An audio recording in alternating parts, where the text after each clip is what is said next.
I still can't believe I'm writing this, but I need to get this off my chest before I completely lose my mind.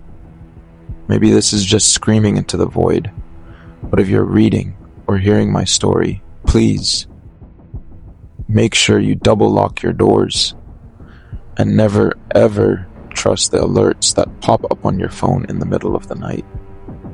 It started 3 weeks ago in a quiet suburb in Oregon. I was living alone in a single-story house I'd just bought with my life savings. I was enjoying the peace, away from the city chaos, until those messages started hitting my phone. At first, I thought it was just a technical glitch or a prank by one of the neighbors. I kept getting notifications from my home security app telling me there was movement in the backyard at exactly 3:14 a.m. The first night, I dragged myself out of bed to check the security cameras. The place was dead quiet. The camera monitor was in the living room. I didn't see anything but tree branches swaying in the breeze. I laughed at myself and went back to sleep. But the second night, the same thing happened. And when I opened the app, I saw something that made my blood run cold. I saw someone wearing all dark clothes. They were standing near my living room window, staring directly into the lens. They weren't moving, and it didn't look like they were trying to break in. They were just standing by my window, like they were waiting for something. I called the cops immediately, but by the time they got there, there wasn't a trace of anyone. They checked the perimeter, and they confirmed the fence hadn't been touched, and there were no footprints in the mud, even though it had been pouring rain that night. They told me with a cold calmness that the cameras might have caught a reflection or a sensor glitch. I tried to believe them, tried to convince myself I was overthinking it. But fear started creeping into my bones like a slow poison. I started noticing little details I hadn't paid attention to before. Stray cigarette butts I didn't recognize on the windowsill. Faint sounds like fingernails tapping on the glass when I turned the lights off. There was a real flesh and blood person studying my every move. Someone who knew when I ate dinner, when I showered, and when I closed my eyes to sleep. In the second week, the game started taking a darker turn. I couldn't sleep anymore. Every day, I sat in the living room with a kitchen knife in my hand, watching the camera screen that had become my only companion. Then, one night, the power suddenly cut out. Every light in the house went dark, and a suffocating silence took over, broken only by my own racing heartbeat. In the middle of the pitch black, my phone screen lit up with a new notification from the security app. Back door opened. I froze in place, and at the same time I couldn't bring myself to breathe. My brain was screaming at me to run, but my body was paralyzed by a terror I'd never known. I didn't know what would happen to me if I took one step out that door. I heard a very faint sound, the noise of cautious footsteps on the kitchen floorboards. The sound of metal hitting metal. Someone was taking my kitchen knives out of the drawer. They weren't stealing anything, and they weren't looking for money. They were walking around my house like they owned the place, acting with a sickening, cold-blooded confidence. I grabbed my phone with trembling hands to call the police, but there was no signal. I think they cut the internet and phone lines. They'd completely isolated me from the world. I started crawling toward the bedroom, trying to get to a handgun I'd hidden in the safe, but the footsteps stopped halfway through.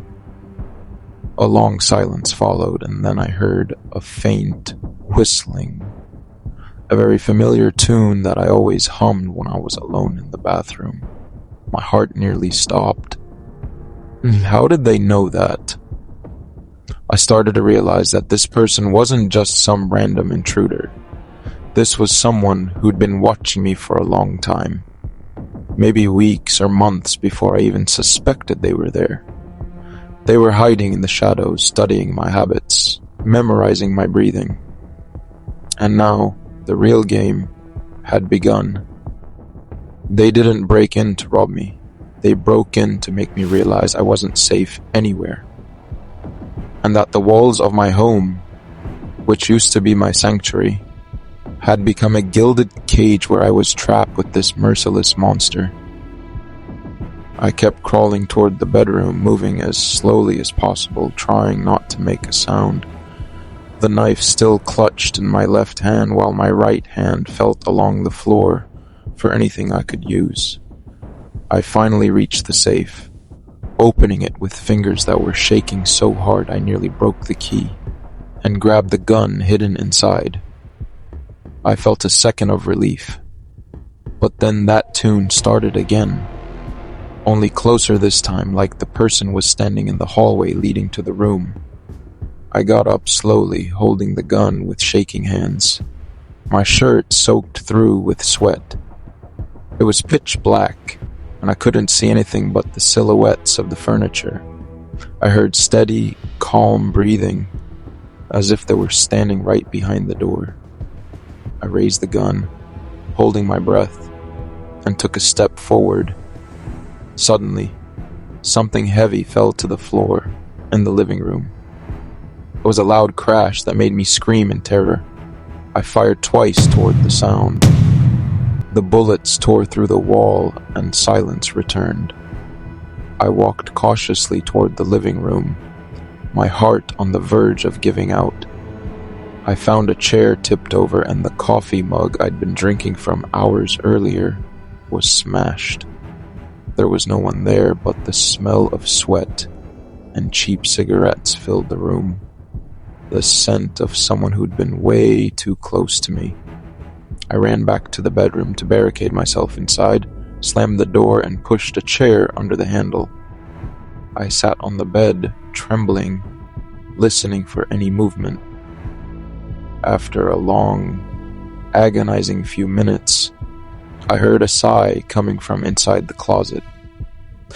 I whipped the closet open, aiming the gun at it, but it was empty, except for the shirt I'd been wearing yesterday. My shirt was folded neatly, and it had a small drop of blood on it. Underneath the shirt was a note. I know where you hide the spare key to the safe. The next morning, the power and internet suddenly came back on. I called the police again, but as usual, they didn't find a thing. Since that day, I never feel like I'm alone. Sometimes I find my things arranged in slightly different ways, and sometimes I hear that tune coming from another room while I'm wide awake. Now I sleep in the guest room with the gun under my pillow, but I wake up every night in my main bed with the door locked from the inside. I don't know if he's leaving and locking it back, or if I'm doing it in a panic attack and forgetting. The only thing I know for sure now is that he doesn't need to break in anymore. He's already inside everything. And every night at 3:14, that notification pops up. I just wonder, will there be a day where I never wake up? Or will I wake up and find that it's me standing in front of the camera in the dark,